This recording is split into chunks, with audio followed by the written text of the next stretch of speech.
ត្រូវតា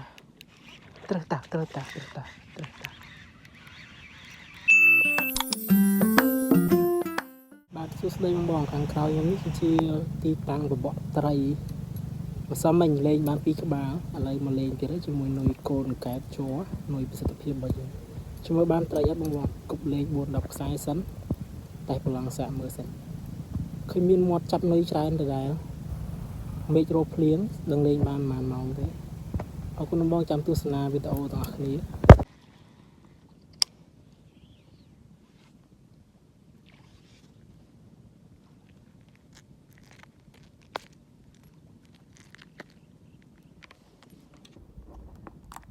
មួយមក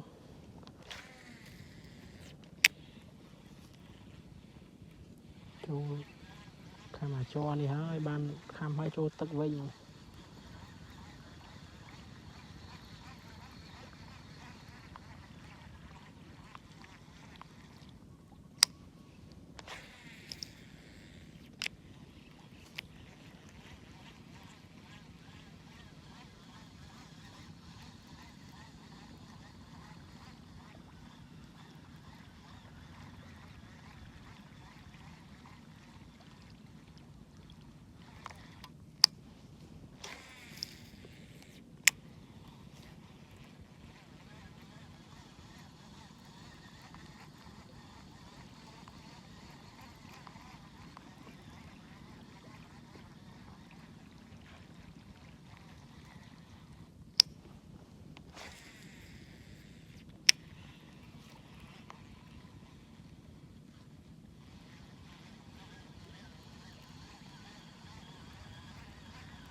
ត្រូវតា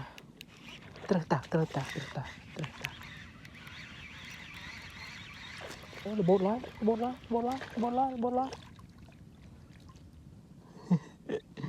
ត្រីទី1អូចូលឡើងជ្រៅត្រីទី1បងប្អូនបានហើយមួយដល់តាស្ទុំមេឃស្ទុំបានចេញខាំវិញ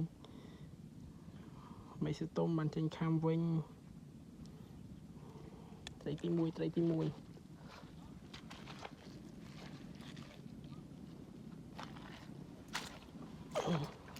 ចាស់អេមត្រីទី1អស់តោះទូចបងប្អូនប៉ុន្តែវាសាច់ថាអេមត្រីទី1បងប្អូនខាំដល់តែបើកថ្ងៃអត់ខាំទេមេឃស្ទុំវិញប៉ុន្តែខ្លាចតែវាភ្លៀងត្រីវាថ្ងៃនេះវាទឹកហូរណាហើយខ្ញុំគប់កន្លែងតែវាមាននុយឃើញលឺមាត់ចាប់នុយខ្ញុំគប់ឥឡូវចូលហើយត្រីទី1បាទប៉ុន្តែមើលមេឃដូចជាចង់ភ្លៀងណាទស្សនាត្រីបន្ទាប់បងប្អូនអរគុណច្រើនបងប្អូនតោះយើងលេងវិញងាប់បាយណា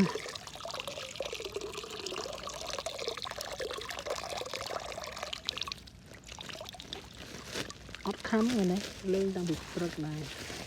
2 3 ម៉ោងហើយបានមួយ